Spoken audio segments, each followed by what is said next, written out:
नमस्कार दोस्तों, आज इस वीडियो के अंदर मैं आपको बताने वाला हूं एक लेटेस्ट अपडेट्स के बारे में।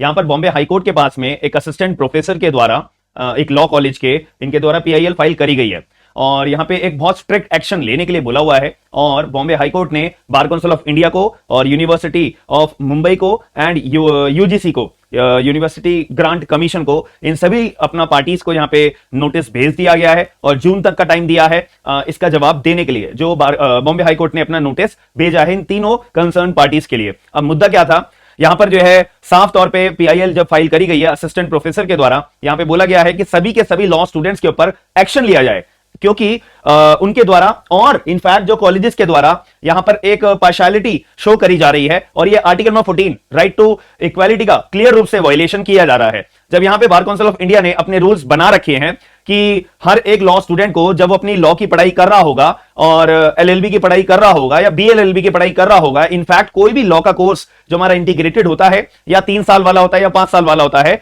जब अपने 5 साल का या 3 साल का टाइम पीरियड कर रहे होते हैं, उनकी अटेंडेंस एटलीस्ट 70% होनी चाहिए। और अगर यूनिवर्सिटी ऑफ मुंबई की बात करी जाए, इन्होंने अपना एक ऑर्डिनेंस भी पास करा हुआ है कि हर एक बच्चे की attendance at the time of giving the examination उनकी 75% अटेंडेंस होनी चाहिए। लेकिन अगर हम प्रैक्टिकली ग्राउंड लेवल पे बात करें तो ग्राउंड लेवल पे ऐसा कुछ देखने को नहीं मिलता है। इनफैक्ट जब उनके एग्जाम्स होते हैं ना, तो बहुत सारे बच्चों की तो 0% अटेंडेंस होती है और बहुत सारे बच्चों की तो 30% तक केवल अटेंडेंस होती है। और रूल्स क्या बना रखे हैं? 70%।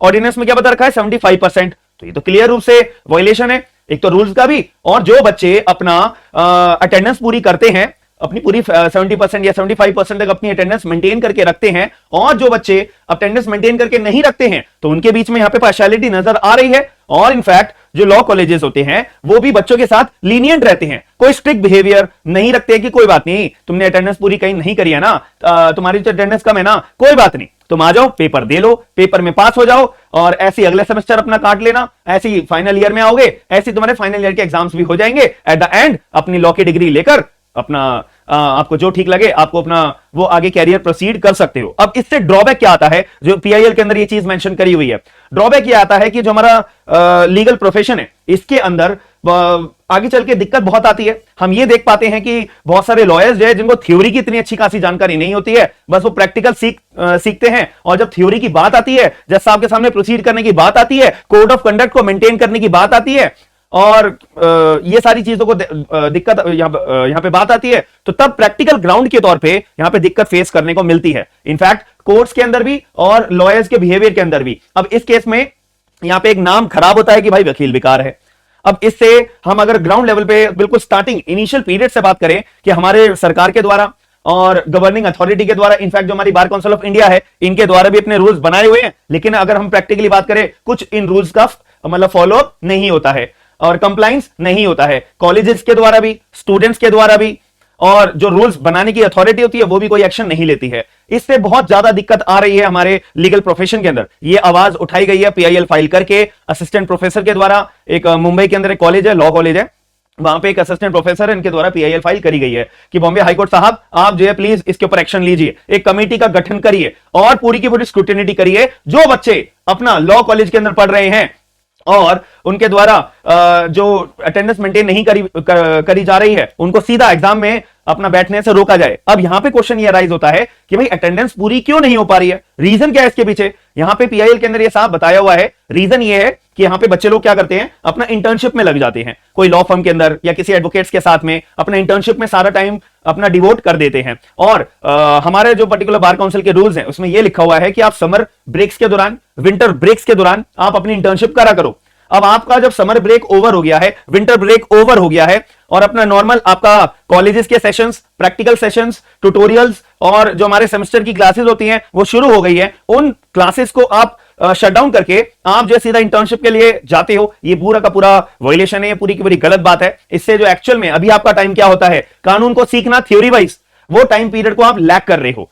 और अगर आप आज नहीं सीखोगे थ्योरी को, तो आगे चल के आप सीख नहीं पाओगे कभी भी। जो चीज आपको कॉलेज में ग्राउंड लेवल से एक सीढ़ी बाय सीढ़ी चढ़ के सीखनी चाहिए, तो वो आप कभी नहीं सीख पाओगे, जो आपको आगे डिस्टर्बेंस देगी सोसाइटी के अंदर भी और आपके इंडिविजुअल कैरियर के लाइफ के अंदर भी। तो यहां पे पीआईएल के द्वारा फाइल करा गया है। तो आप लोग कितनी इस बात से एग्री करते हो? और जो लोग एडवोकेट्स हैं, प्रोफेशनल एडवोकेट्स हैं, जूनियर एडवोकेट्स हैं, लॉ ग्रेजुएट्स हैं, इनफैक्ट लॉ स्टूडेंट्स हैं, तो आप लोग अपने एक्सपीरियंस के हिसाब से बताइएगा कि ये जो बात पीआईएल के अंदर रखी गई है कितनी सही है, कितनी गलत है। भाई स्टूडेंट्स को इंटर्नशिप करने का हक तो देना चाहिए ऑब्वियसली। पढ़ाई के साथ साथ अगर प्रैक्टिकल नॉलेज भी साथ जोड़कर हम चलेंगे तो बहुत ब्रिलियंटली हम अपने एक्सपोजर को सीख पाएंगे। और मूड कोर्ट्स की कंपटीशन में पार्ट लेना बहुत जरूरी होता है। जब तक आप लॉ स्टूडेंट हो, आप यकीन नहीं मानोगे, मूड कोर्ट्स के अंदर आपका कॉन्फिडेंस लेवल खोला जाता है कि जब आप एक्चुअल में रियल कोर्ट के अंदर प्रोसीड करोगे ना, courts establish by the law के अंदर आप जब अपना अपीयर करोगे, उस टाइम पे आपका कॉन्फिडेंस लेवल बहुत ज्यादा बूस्ट रहेगा कि मेरे को कब, कहां पे, कैसे एटिकेट्स का पालन करना होता है, कंप्लाइंस मेरे को किन किन चीजों का करना पड़ता है। तो वो चीजें आपको मूड कोर्ट के अंदर सिखाई जाती हैं। और साथ में आपको थियोरेटिकल नॉलेज आपको क्लासेस के अंदर पढ़ाई जाती है। प्रैक्टिकल एक्सपोजर के लिए आपको इंटर्नशिप करने का अलाउ करा हुआ है, लेकिन उसी टाइम पे अलाउ करा हुआ है जब तक आपकी क्लासेस मिस ना हो पाए। अगर क्लासेस मिस हो रही है तो सीधी सी बात यह भी है कि अगर कॉलेज के अंदर पढ़ने के लिए स्टूडेंट्स होंगे ही नहीं, क्लास के अंदर स्टूडेंट्स होंगे ही नहीं, तो कॉलेज में लेक्चरार रखने का क्या फायदा, कॉलेज में प्रोफेसर्स का रखने का क्या फायदा। प्रोफेसर्स किसको पढ़ाएंगे? दीवारों को थोड़ी ना पढ़ाएंगे।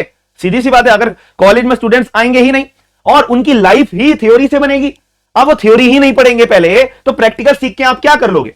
तो इसीलिए यहां पर मेजर ड्रॉबैक, अब फिर जब उनकी एलएलबी की डिग्री पूरी हो जाती है, उनका कोई पूछने वाला होता नहीं है, उनको समझाने वाला कोई होता नहीं है, इसीलिए उनके जो लाइफ का एक बहुत डिफिकल्ट फेज होता है वो वहां से स्टार्ट हो जाता है, क्योंकि उनको अपने अधिकारों के बारे में नहीं पता। एक्चुअल में उनके पास कोई केस आ रहा है तो थ्योरेटिकल पॉइंट ऑफ व्यू से कहां पे जाके प्रोसीजर मेरे को कहां पे अप्लाई करना है वो उनको इतना डीपली पता नहीं होता है। उनके सीनियर जो उन्हें बता देते हैं, बस उसी के उनकी जर्नी स्टार्ट हो जाती है कि मैं ऐसे ही धीरे धीरे काम सीख लूंगा। नहीं, आपको थ्योरी पढ़ना बहुत बहुत जरूरी है लॉ के अंदर, क्योंकि डे बाय डे हर महीने आप कभी भी देखिएगा सुप्रीम कोर्ट के नए नए जजमेंट्स आते हैं, हाई कोर्ट के जजमेंट्स आते हैं और कानून के अंदर बदलाव होते हैं। वो जब पढ़ोगे नहीं, आप थ्योरी पढ़ने की अपनी आदत नहीं बनाओगे, तब तक ये चीज आप नहीं सीख पाओगे।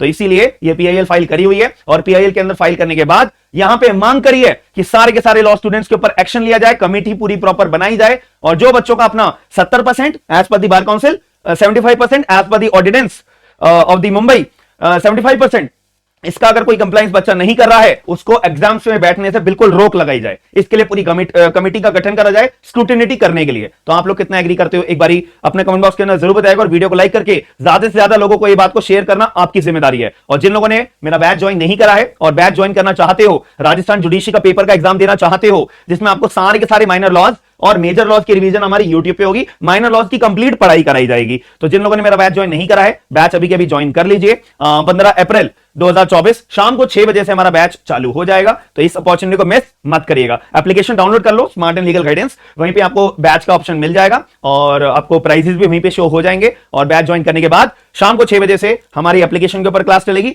और रात को हमारी यूट्यूब के ऊपर रिवीजन चला करेगी और सीपीसी से हम अपना रिवीजन चालू करेंगे। और माइनर एक्ट हमारा सबसे पहला होगा domestic violence act, protection of women from domestic violence act 2005 से। तो एप्लीकेशन डाउनलोड कर लीजिएगा। वीडियो पसंद आई है तो वीडियो लाइक करके शेयर जरूर करेगा। हम मिलते हैं नेक्स्ट वीडियो के अंदर। थैंक यू, धन्यवाद।